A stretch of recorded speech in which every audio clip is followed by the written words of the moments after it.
tragedy of our economic system, the greatest tragedy of mankind is that our economic laws in a mathematical way try to prove to us that money, coins, richness, these elements, they only have value when they are scarce. It's a tragedy that the mechanisms of supply and demand, these mechanisms, they operate within money itself. Money is the trading tool of the economy. Money is something that has no value, has no intrinsic value in itself, but it is a trading tool that holds permanent and transitional value across borders, across individuals. That means that the whole existence of mankind can be quantified and priced. We have priced the price of your feet, we have priced the price of your eyes, we have priced your hands, your beating heart, your strength, your working hours, your intellect. Everything has a price. And coins are the definition, they are the formation, they are the construction of price within a system. Now, if these elements are the construction of price within a system, scarcity is the basis of the system, because if everybody has access to money, money loses its value. That's why people don't print more money, because if they print more money, they would say that prices would go up. Well, why prices would go up? Because everybody would have access to buying, and people would demand services, especially those that right now are excluded from basic services, those that right now are excluded from accessing the basic human-like conditions. These people that are completely excluded from accessing the basic human-like conditions, if they had the ability to participate, to partake within the global economy of basic human services and goods, if these people right now excluded demanded the access to the system that they want to participate in order to become humans as well, you would have a collapsation, a complete collapse of the economic global system, because we do not have the prior generation, we have not had the prior generation, we have not had the prior generation of services and goods beforehand. These people came and decided to participate in the economy as well. So the basis of our economy, is the law of scarcity, and the law of scarcity is a reproduction, is an extension of a system of exclusion, because it's bounding the value of money, is bounding coins, is bounding the value of richness within the laws of supply and demand. Now, the laws of supply and demand, they cannot themselves be the regulating powers, they cannot be the regulating factors that command human beings to exist with one another in harmony, because the very sense of the system is telling you that you cannot access the same thing that your brother is accessing to, because if you did so, your brother will lose the capacity of buy service for himself.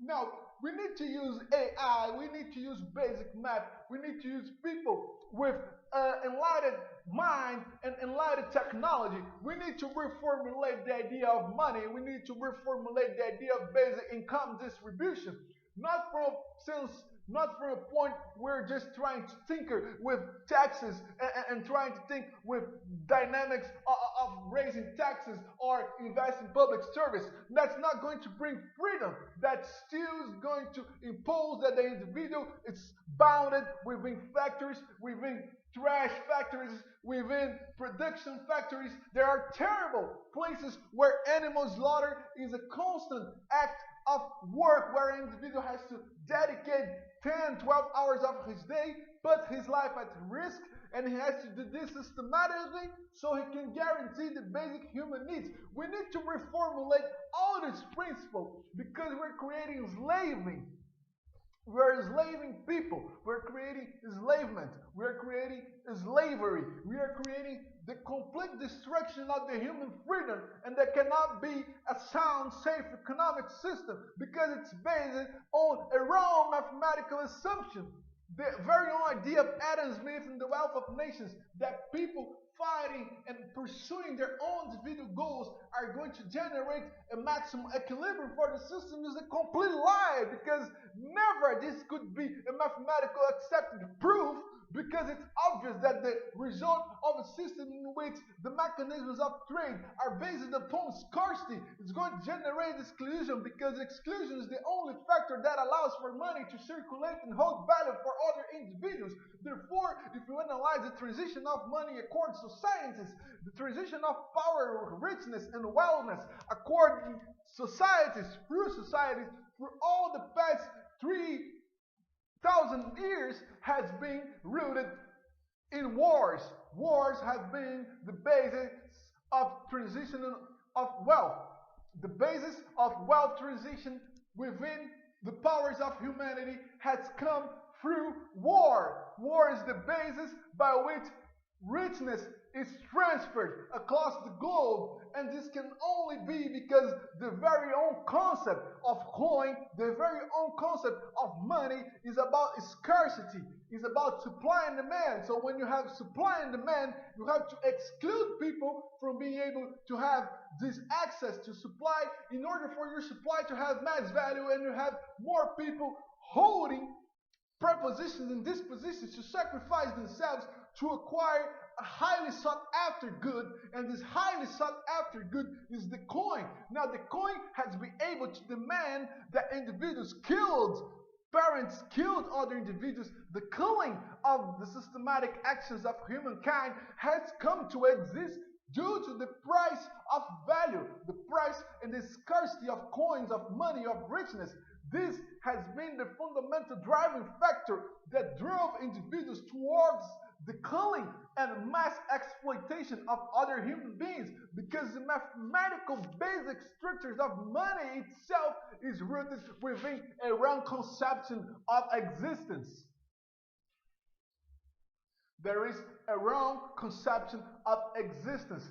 That is an incorrect concept of existence. That existence is about producing material wealth, and it's not. Therefore, when people stop buying things that are not utile, things that have no utility, when people stop buying inutilities, disposable goods, when we stop buying these unnecessary objects, we break economy, we make jobs disappear, jobs go away, the economy is destroyed by the simple fact that human beings do not want to buy unnecessary things anymore. If people stop it doing any type of thing, they stop it eating fast food, they stop it buying jewelry, if they stop it buying new clothes when they do not need it, if they stop it buying hundreds of shoes, the system would collapse. The system would collapse because it's not created to guaranteeing basic supply of human true necessities. True necessities are not being provided. The rooting cause of our economic governing dynamics is that competition in order to make money hold more value. The essence of money is scarcity, and scarcity in the law of supply and demand comes from exclusion. You have to exclude another brother, another sister from accessing the power in which you have. You have to exclude this brother from accessing the buying power you have in order for your buying power to continue hold value, in order for your buying power to continue holding value across time and generations. For your buying power to continue holding value across time and generations, you systematically need to exclude other people from accessing richness. And when these people access richness, wealthness in value decreases for everybody, and then you have what they call inflation, the rises of prices, because people are going to say, well, now you have more people and you don't have enough goods, so I'm going to raise the price and make a competition among yourselves because you're all animals. I'm going to make you fight like animals, and you're going to fight to have this most basic system, which is access to clean water, access to sanitary and waste management. We do not have any of these possibilities.